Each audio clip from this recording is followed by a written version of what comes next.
All right, so we're going to begin officially. All right. Yeah. Ta-da. Ta-da. Drum roll. Welcome, everybody. Welcome.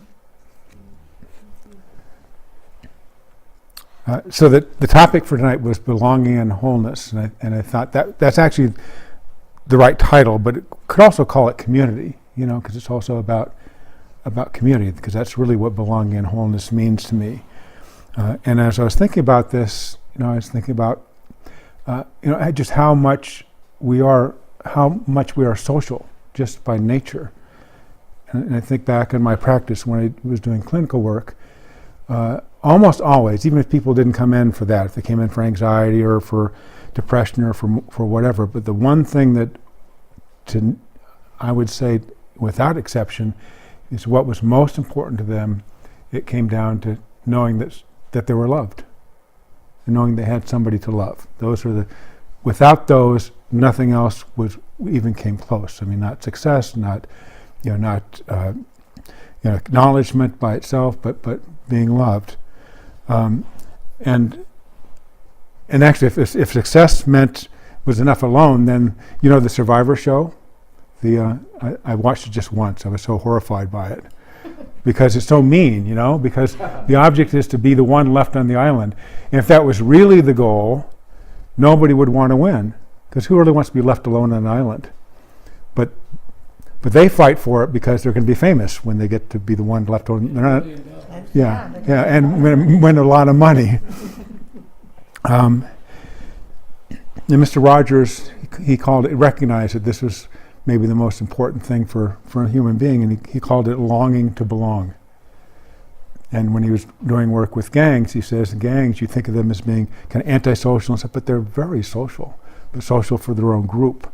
It's a very close group. They do anything for each other, not for anybody else, but for each other. And that's true for sports fans, for political factions, anything. Even the military knows this. It's a tribal thing, yeah. It's really very powerful, and we'll see. This morning I went and most of this morning was editing some videos, so I could pick out the pieces of the videos I wanted to show you, and one of them is a Tara Brach video that she talks about tribalism, about tribal, and that's not bad. It's just that it's so limited. It's limited to just the people who are close to you. The feelings you have for your tribe, those are wonderful feelings. The problem is when it's not that it's about us, it's about not them. And she'll talk about that a little bit. And I was thinking about the military, and if you're in a unit that's in trouble and you've just come out of a tank and you realize one of your buddies is in there, a soldier will go running back into the tank to go pull this guy out. And that's not out of some abstract sense of patriotism, it's because he cares about his unit, because he cares about the people, even if he doesn't like the guy. I've heard soldiers tell me that. Say, I'll go back in the tank for him because he's one of us. I may not like him personally, but I'm not going to let him die in there. I'll pull him out, even if at my own risk. And I heard a story, and I went to check this morning to see if it was actually accurate, that at West Point, they say the worst form of punishment is isolation. That's where they take somebody, and if you had a roommate, you don't anymore. You're in a room by yourself. You eat alone, you sleep alone, nobody will talk to you.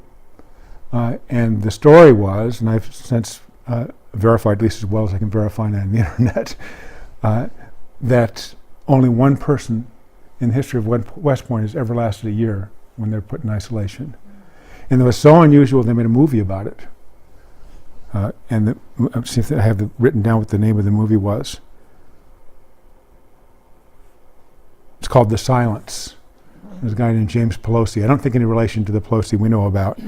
And he lasted 19 months. They made a whole movie about that because he violated the honor code, but he wasn't going to give up. He stayed and stayed for the next 19 months. And for most of us, this is true. It's that kind of allegiance we have for our family, people we care about, the people we love. You wouldn't think twice about going in a dangerous place to save somebody that you cared about. It would just be, you wouldn't say, well, do I do this or do I? You just do it. And there's an article in the in one of the weeks about Darwin, It's called survival of the Darwin phrase we associate with them is survival of the fittest. And the article is called survival of the kindest, and it's written by Paul Ekman, who is looking at what Darwin actually said about that. And he says Darwin and survival of the fittest, and Lauren had to school me on this a little bit. Survival of the fittest doesn't mean survival of the fittest individual. It means survival of the genes, survival of your gene pool, of the genetics that get passed on. And so in that sense, what Darwin said, I'll read this to you, he's talking about this component of concern for others. He says, this is his own words, he says, it's of high importance to all those animals which aid and defend each other, that it will, this concern for others, have been increased through natural selection for those communities which included the greatest number of the most sympathetic members, those would flourish best and rear the greatest number of offspring. So in that sense of caring for others of your tribe, that's genetically selected for. And that kind of makes sense. And we wouldn't even have survived as a species if mothers didn't instinctively know they have the most important thing is taking care of their baby.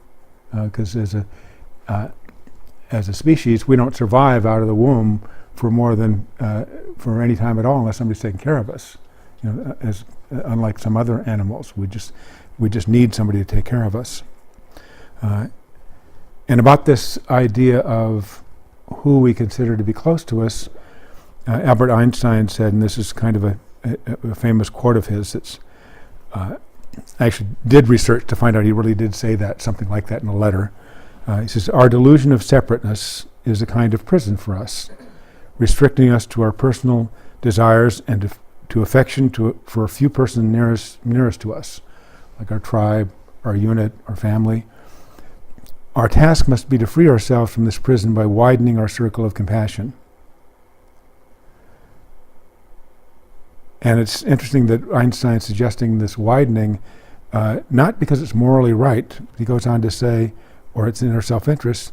He says it is in itself part of the liberation and a foundation for inner security. Because you really had that sense of everybody being family, or everybody being important to you. There's a sense of security about that, because then there's nobody on the outside that's going to come in and threaten you. And at the heart of the mystical traditions is this sense, and many of the religions have a set of precepts. You must, the golden rule, do unto others, and all the kinds of things are almost all relational, and they're set up to have you behave in a certain way that's consistent with how, in a mystical tradition, how it's viewed that we're really not separate from each other. And so it's kind of a bootstrap to get to the point where you experience not being separate from each other. And it's no longer a precept and an obligation or a requirement that you act that way. It's just, you naturally would. It'd be like if your right finger was bothering you, your left hand wouldn't come and break it because it was a pain. Because why would you do that? It's your finger.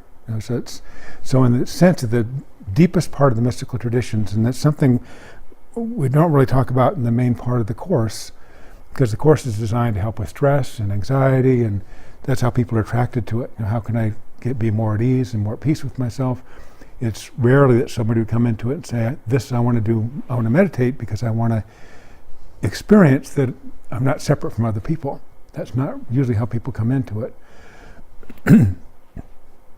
But occasionally that happens, that people take the course and they'll say, not only was my anxiety a little bit better, but I have this, it's kind of weird. I don't feel separate from other people.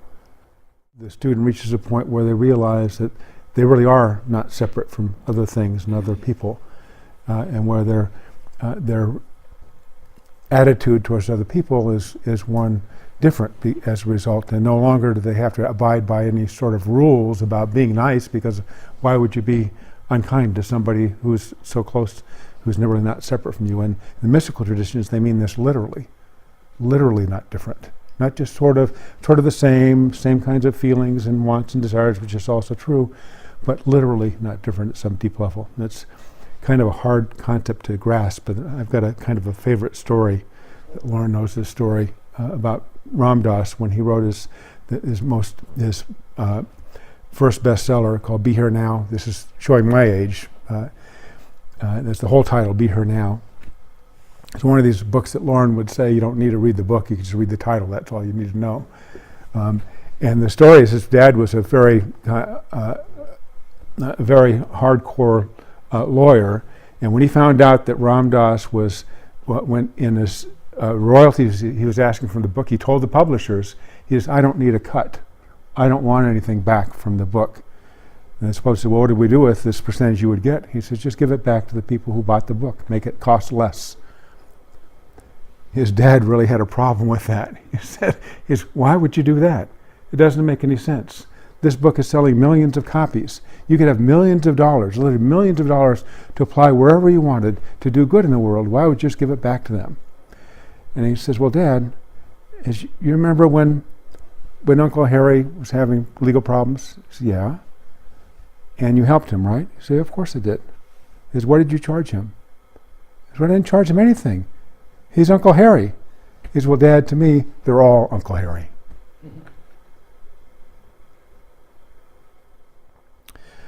So meditation we're going to do is related to that idea, is that what it means to have a sense of belonging, what it might mean to have that sense of belonging extend beyond the circle we normally think of, our loved ones, our family, our good friends. So just making yourself comfortable.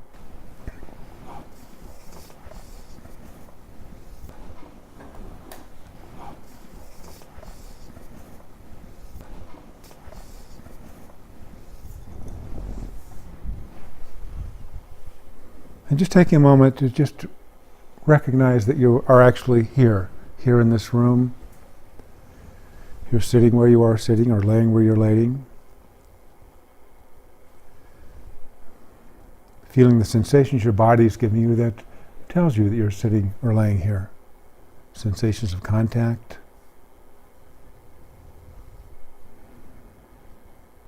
Of warmth or coolness. You may feel your feet or your legs making contact with the floor, just letting that in.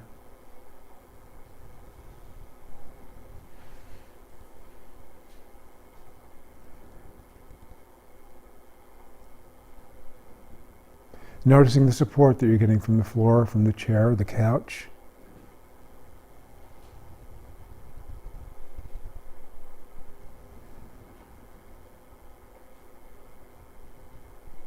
Noticing how your arms are resting in your lap or along your sides, and just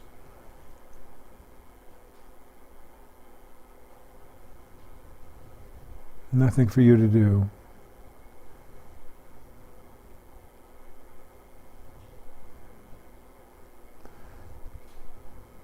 And wherever it's most vivid for you, finding your breath, whether it be in your chest or your throat or your nostrils. It doesn't really matter where you find that, but just a place in which you can feel the sensations of breathing.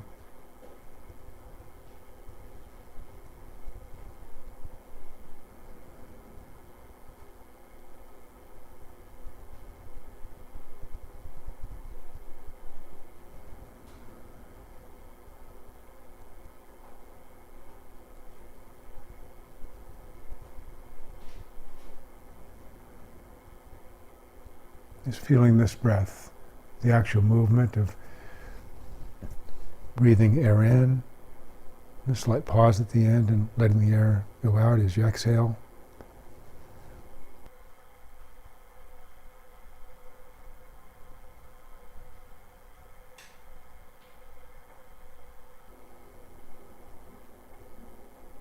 And there's nothing for you to do about this, it's just noticing.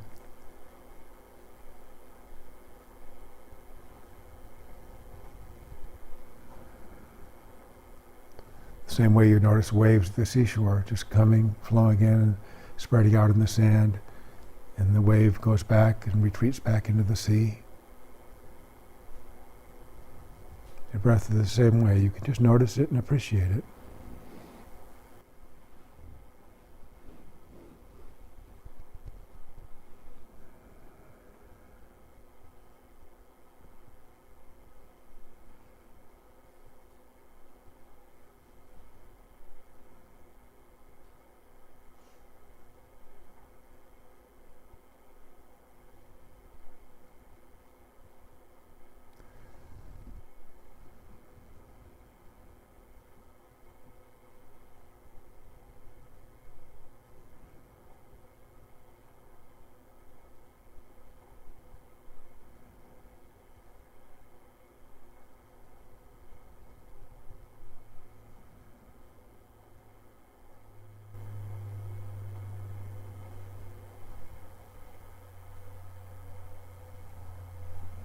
And as you rest here, you might see if you can recall a time when you truly felt that you belonged. Could have been family, or close friends, or a team, or co-workers with whom you all felt in sync.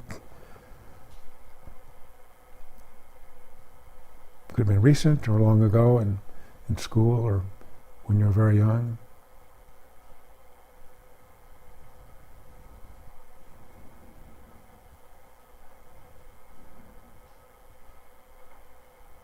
And in that context, it was one of, if you could recall such a time, where you felt like there was no question about whether you belonged. Of course you belonged. There's no question that people appreciated you being there. There isn't even a question that would be asked.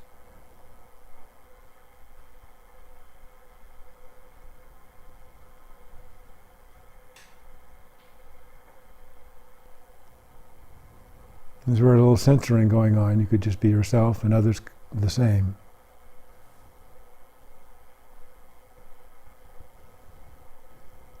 And it could have been a time of high spirits, or it could have been very calm. Just whatever it is that you recall right now.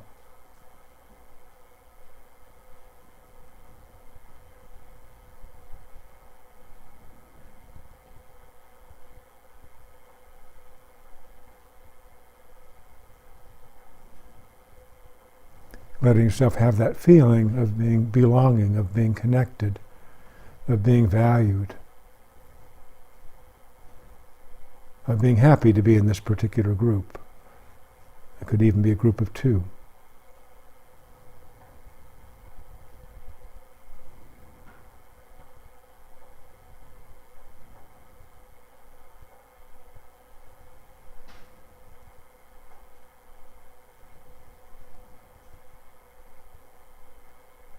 And how natural and free that feels, as you recall.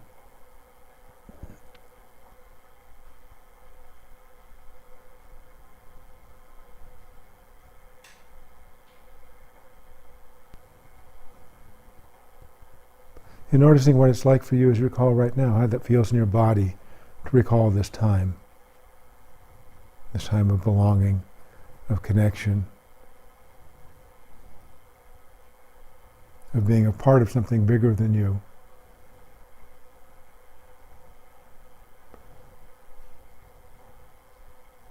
And a sense that this thing that's bigger than you, this other people or other person, wants you there too. You're an important part.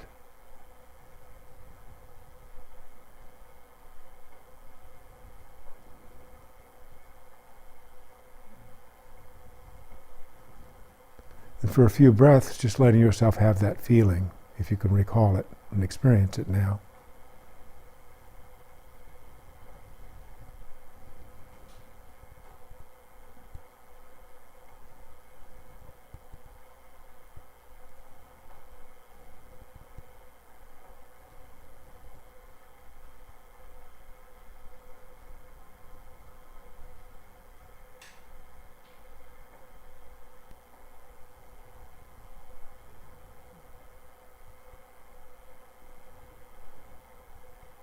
And when you're ready, you might see if you can recall a time when there was a group of people that you became close to, but at that moment you weren't feeling close to them. You felt separate from them somehow. Could have been one other person or a group of other people, and you didn't feel close, and yet, without you really anticipating it, somebody welcomed you in.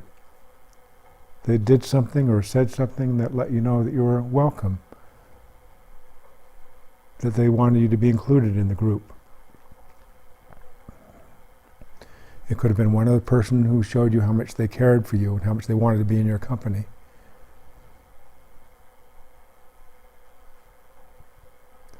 It could have been a group of other kids when you were younger, and maybe one person saw that you were separate from the group, maybe a team or a small group, a play group, and just brought you in.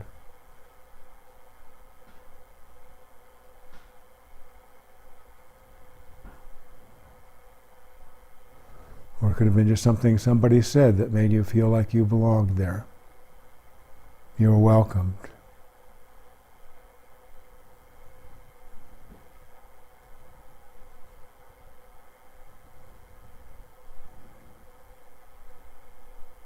They were glad you were there and wanted you to be there with them.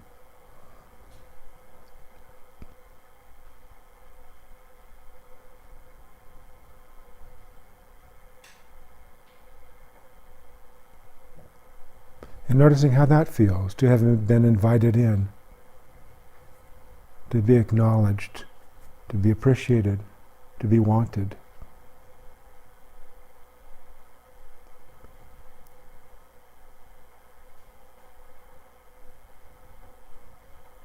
And if it's hard to imagine a specific time that happened, you can imagine what that is like when that happens, when somebody invites you in. When it's genuine, they really want you to be a part of their experience, a part of their group.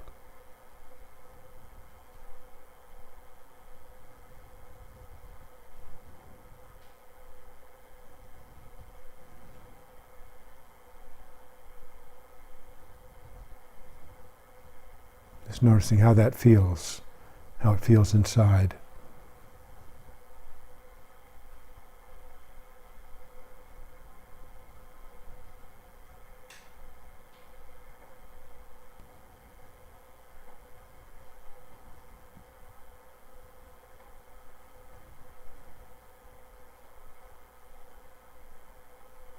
And you might be able to recall a time when it was you who invited somebody in. Or maybe you witnessed that. You saw somebody invite somebody else into your group or another group. You saw how wonderful that was. And if you did it yourself, you notice how that felt to bring them in.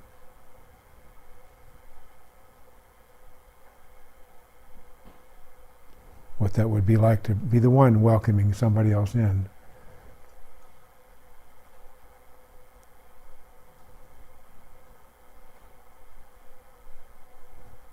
When that's genuine, coming out of a real desire to have them be a part of something you're a part of.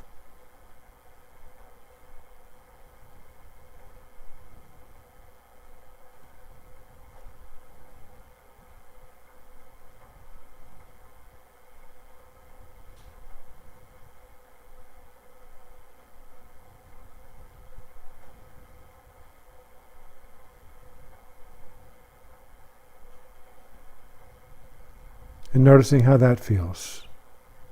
Either to have been the one inviting somebody in or to witness that happening.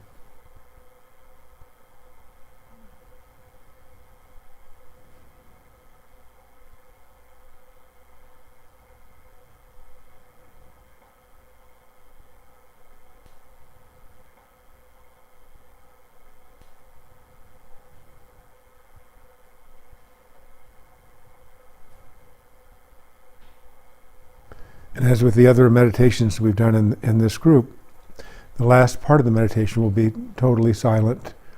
You can continue the exploration that's been begun in the first part, or you can make it your own meditation, which it always is, of course, and have it be a breath meditation, or however you'd like to spend this time, that is just your time for the next few minutes.